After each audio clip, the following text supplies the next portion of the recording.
이번에는 테슬라 살펴보겠습니다.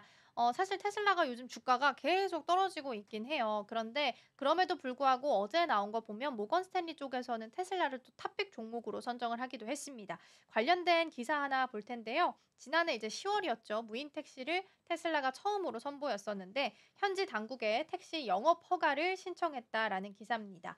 일단 사람이 운전하고 있는 차량을 먼저 투입할 예정이고요. 구체적으로 이제 무인 택시에 대해서는 아직 배치 시기까지 나오지는 않은 상황입니다. 그래서 미국 매체들은 미국 캘리포니아주 공공시설위원회 자료를 보도를 한 거고요. 자료에 따르면 테슬라가 지난해 말에 해당 위원회에 운수 영업 허가를 신청한 것으로 드러났습니다. 그래서 이 허가가 사업자가 본인 차량을 이용해서 직원을 고용하고 택시 영업을 하려면 필요한 허가이기 때문에 아무래도 테슬라 쪽에서 이 로보택시 관련해서 아무래도 허가가 들어가지 않겠느냐라는 이야기가 좀 나오고 있는 겁니다. 지금 테슬라가 FSD를 탑재를 한 상태라서 지난해 10월에는 운전대, 핸들, 페달이 없는 무인 택시 사이버캡을 공개를 하기도 했습니다.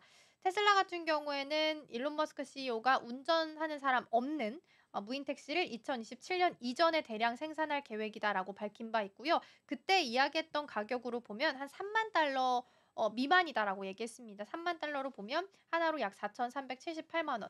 지금 자동차 가격 좀 비싼 자동차보다는 그래도 저렴한 편이라서 좀 이득이 있지 않을까 네. 싶고요. 또 무인 택시를 이용하게 된다면 그 요금이 1.6kg당 0.2달러 수준이래요. 그래서 시내버스 요금 대비해서 5분의 1 수준이 될 수도 있다라는 이야기 나오고 있습니다.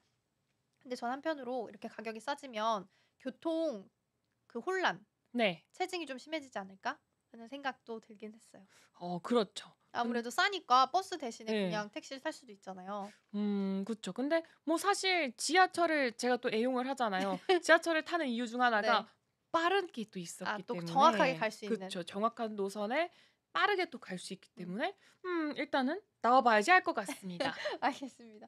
캘리포니아 주정부가 지난 2021년 9월에 알파벳 산하로 있는 자율주행 기업이죠. 이 웨이모에게 미국 최초로 무인 택시 상업 운영 허가를 내줬을 만큼 이 자율주행에 있어서는 사실 미국은 굉장히 좀 긍정적인 편이긴 합니다. 머스크가 지난달 실적 발표에서 투자자들한테 올해 캘리포니아 주에 감독 없는 FSD 서비스를 시작할 수 있다라고 자신한다라고 밝힌 바 있기 때문에 여기에 연장선상으로 이번 기사가 보도가 된 거 아니냐라는 시각들도 좀 있고요. 현지 매체들은 테슬라가 주정부와 또 기사의 면허 정보 약물 검사를 논의했다라면서 우선은 아마도 사람 없는 것보다는 사람 있는 운전자가 타고 있는 택시, 유인 택시로 영업을 시작할 가능성이 높다라고 분석을 좀 하고 있습니다. 테슬라 기사까지 좀 살펴봤습니다. 근데 연휴 지나는 내내 미국 시장 관세가 좀 상수 변수로 작용을 하게 되면서 전반적으로 시장에 좀 약세를 보이고 있는 상황입니다. 오늘 우리 시장 개장하고 나서 사실 좀 크게 빠지지 않을까 걱정을 좀 했었는데 그거 대비해서는 그래도 좀 버티고 있는 것 같습니다. 개장 대비해서도 나름 나쁘지 않게 견조한 흐름 좀 보이고 있고요. 좀 일단 수급이 좀 빠지고 있긴 합니다만 그래도 오후장까지 흐름 좀 같이 보시면 좋지 않을까 싶습니다. 이러한 상황 속에서 우리가 현인이라고 불리는 네. 워렌 버핏에 대한 이야기를 좀 보도록 하겠습니다. 대부분 전문가들은 이런 관세 내용이 미국 경제를 안 좋게 만들 거다라고 이야기를 하고 있습니다.